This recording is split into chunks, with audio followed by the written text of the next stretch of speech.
Okay, so Vic, Sorrell, thank you so much for joining us today. And we appreciate so much that you do, not just as a serving board member for Nashville CARES, but just what you do in the community and through Gilead and through all the different affiliations that you have. And so we really appreciate you. I appreciate you and all You. the work you do. So right back at you. Well, tell us a little bit about, your involvement with CARES, kind of how that started and your motivation with that. Yeah.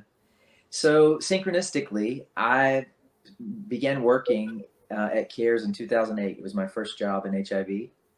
And I was working in the music business before that. And that was when the recession hit. And so my job, along with a lot of other marketing related type roles, were eliminated. And somebody sent me a job posting for a role at Nashville CARES, and it was the most natural decision that I've ever made in my life without knowing what in the hell I was doing.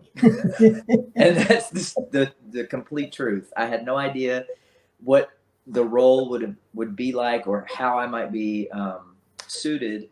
But when I was offered the job, I just felt that it was the right thing to do. And so I took a leap, and it was definitely one of the best decisions I've ever made. That's amazing. I love that. So how long have you been on the board? This is my first year, so not quite a year yet. Awesome. Yeah. What has your experience been like with that? Your first year is that the majority of it's been in a pandemic, right? Well, my first impression is what an amazing group of people. Smart, talented, resourceful, just really an interesting cross section of perspectives, which I think is really important for an organization like Nashville CARES. And because my first year has been the year of COVID, I haven't gotten to really spend as much time, especially one-on-one, with the other board members as I would like. But a few people, I did know on the board coming in. Joe Birchfield has been a friend of mine for several years, so I knew that it was a great group of people. But it's been wonderful to be a part of the process thus far. So.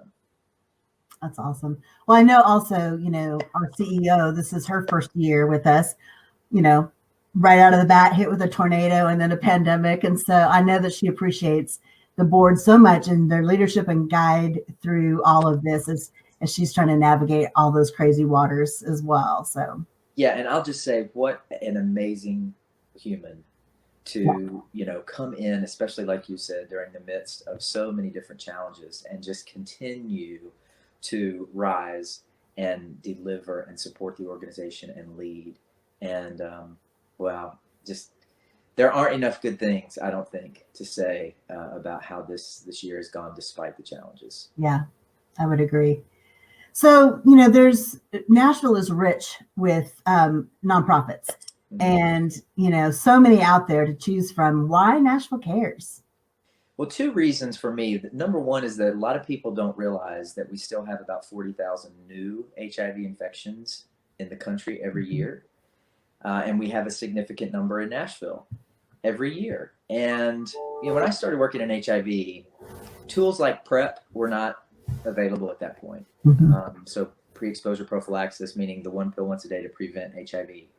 So why Nashville CARES is because there's so much work still to be done to not only educate about the fact that people who live with HIV, who are undetectable, who have an undetectable viral load, are also untransmissible, meaning they cannot transmit HIV through sex if they are undetectable with their viral load, if they're taking their medication. It's really important for people to know that.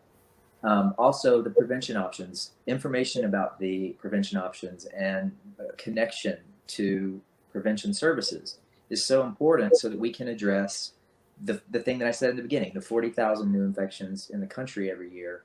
The work truly does continue. And I think that the awareness, the need for awareness and the need for organizations like Nashville CARES that do it all is just, it goes without saying. So. Yeah. Well, thank you. Yes. We constantly hear, is HIV still a thing? And I guess there's so many other issues out there that it's really not still in the forefront for most people. And so I think it's just so important to keep continuing to educate and to bring awareness and that kind of thing. And so we have so many tools to address HIV in a way that we never have before. So HIV is still the same, but the way that we go about addressing it and the experience of a lot of people who live with HIV is different. And so people sort of have a misconception about, the virus itself having changed or having somehow gone away, or even been cured, which is a huge misconception. So yeah, I think the work just is more important than ever now because we're closing in on the end of the epidemic, and this is the place at which we really start to address the structural and the behavioral aspects that fuel the epidemic, in spite of the tools that we have. So it's absolutely, yeah, it's an important place to continue to work and focus. So if you could leave folks with one thought in terms of, Nashville Cares, why would they need to support Nashville Cares in particular?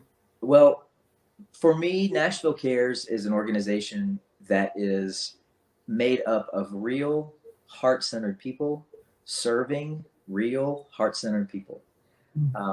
And because it addresses one of the major issues that we face as a human family that can be conquered, that can be ended.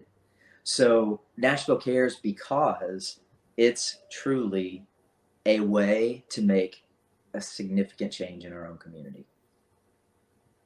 Well, thank you. We, again, like I said, can't tell you enough how much we appreciate you, your heart, your work, your servitude towards the mission and our agency, and just so grateful for you. So thank you for joining us today, and we'll talk to you soon. Thank you, Debbie. Appreciate it every time. Take care. You too.